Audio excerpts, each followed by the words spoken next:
তুমি তৈরি মানে? বারে নিজেরাই নিয়ম করেছে জুড়িদার নিয়ে বুড়ির ঘর পোড়াতে হবে। হ্যাঁ করেছি, তাতে তোমার কি হলো? বারে আমার বুঝি বুড়ি ঘর পোড়াতে ইচ্ছে করে না। ও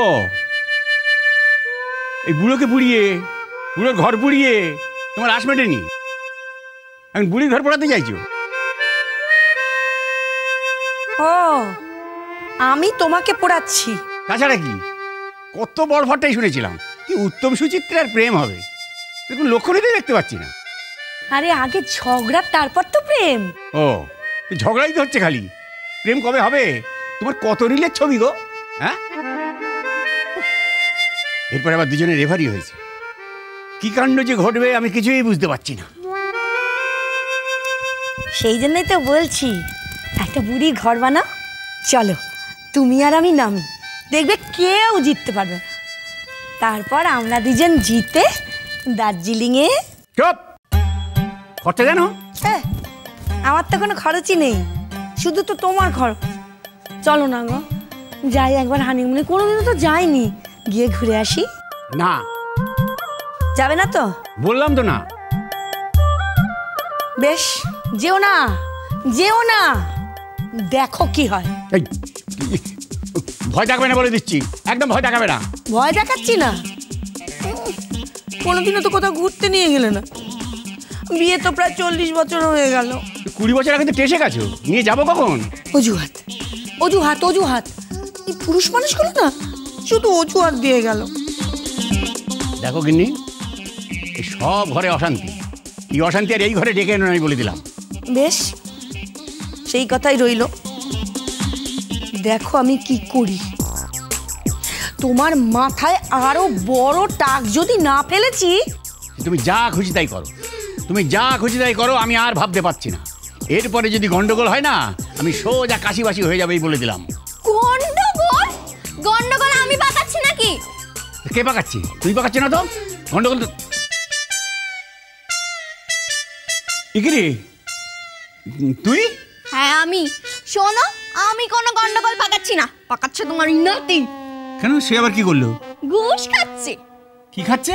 ঘুষ, এর থেকে নাড়ু, ওর থেকে লুচি। না না, এগুলো তো ঠিক না। এগুলো তো ঠিক না, আর এটা বন্ধ করানোর জন্য তোমাকে একটা কাজ করতে হবে। আবার কি কাজ করতে হবে? ঘোষণা করতে হবে? না, তোমাকে ওই গোবর গণেশটাকে বলে দিতে হবে ও যাতে এই 2 দিন কারুর কাছে না খায়। ওদেরকেও বলে দিতে হবে ওরা যদি ওকে কিছু খাওয়ায় তাহলে কিন্তু ওরা খেলার থেকে বাদ হয়ে যাবে। কিন্তু বিষ্টু খাবে কোথায়? কেন? আমার কাছে। আমি যা খাওয়াবো ওকে তাই খেতে হবে। তুই তো ছাইপাস খাওয়াবি, তারপর তারা কেলেঙ্কারি। বেশ, তাহলে তুমি ওকে টাকা দিয়ে দাও, ও বাইরে গিয়ে খেয়ে আসবে। আবার টাকা?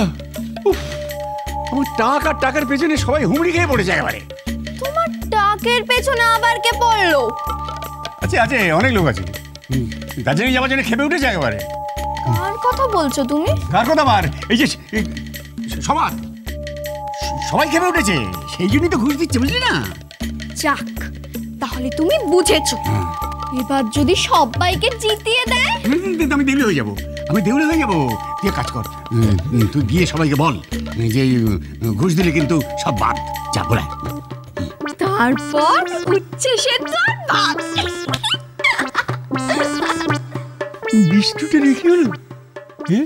তুই এই বংশের ছেলে, তুই আমার নাতি, হ্যাঁ? এর সুযোগ পেয়েছিস, আপনি ঘুষ খাচ্ছিস, হ্যাঁ? ঘুষ খেয়ে সবাইকে জিতে দিতে হবে তাহলে, আর সবাই জিতলে তো হয়ে গেল, আমি ফতুর হয়ে গেলাম, হ্যাঁ?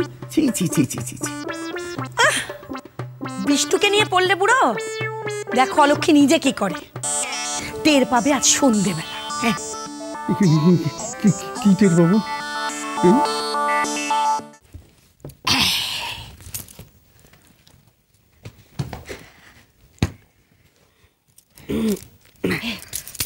রাখো রাখো রাখো।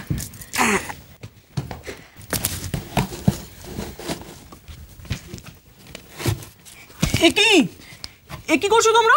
এই তো এসে গেছে আমার সোনার টুকরো ছেলে।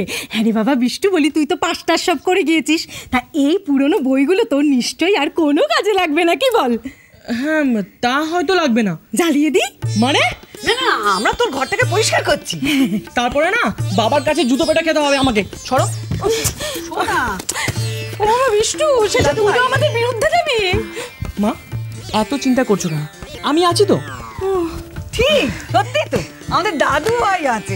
দার্জিলিং আমরা যাবই না দাদু ভাই? দার্জিলিং? হ্যাঁ।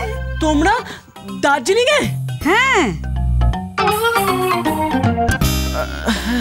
হ্যাঁ তাই তো, তোমরা তো যাচ্ছই, কিন্তু দিদা তুমি যাবে কার সঙ্গে?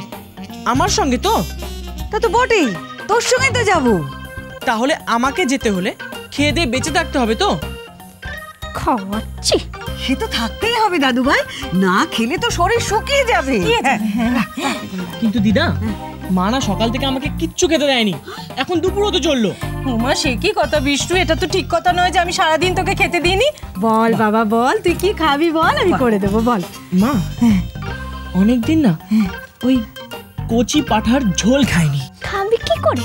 কচি পাঠা তো দামড়া হয়ে গেছে। ব্যবস্থা কর, ব্যবস্থা কর। কোনো চিন্তা করিস না বাবা, এক্ষুনি আমি ব্যবস্থা করছি। দাদু একটা কথা বলতে পাঠিয়েছে।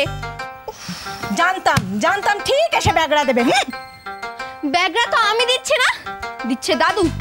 দাদু বলেছে দোল অবধি ও কারুর ঘরে খেতে পারবে না। মানে? নিজে নাক গলিয়ে তুই মাস্টার হয়েছিস, এবার বোঝ। তার মানে আমি না খেয়ে থাকবো? নিজে রান্না করে খেতে পারিস যা খুশি, কিন্তু তুই অন্যের হাতে রান্না খেতে পারবি না আর কোনো জিনিসও নিতে পারবি না। মানে আমাকে দোকানে কিনে খেতে হবে? পারবো না। তাহলে মাস্টারই ছেড়ে দে। কেন রে? কেন কেন কেন? হ্যাঁ, আমার নাতিটাকে সরিয়ে তুই নিজে দিদিমণি হবি? না, আমি কিচ্ছু হতে চাই না।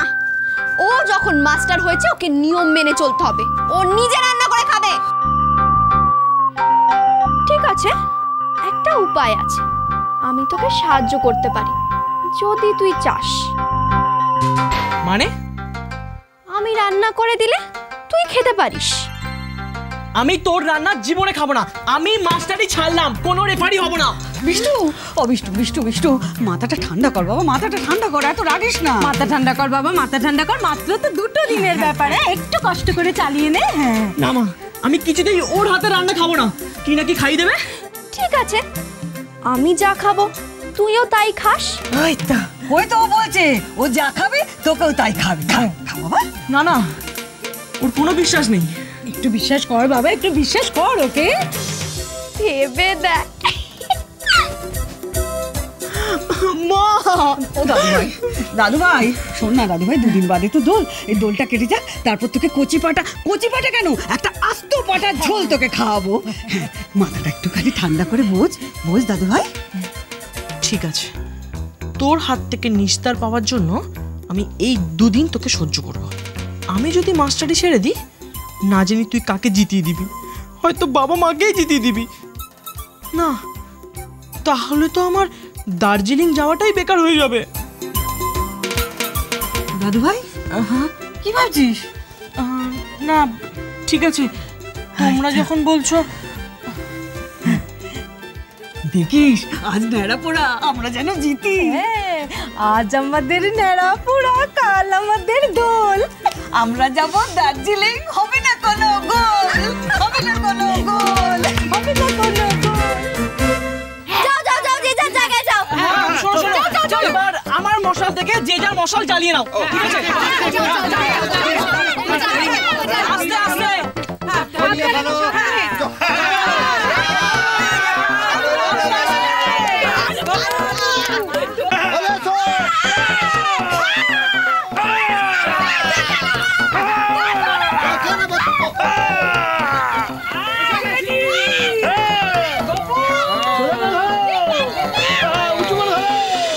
সংসার সুখের হয় রমণীর গুণ।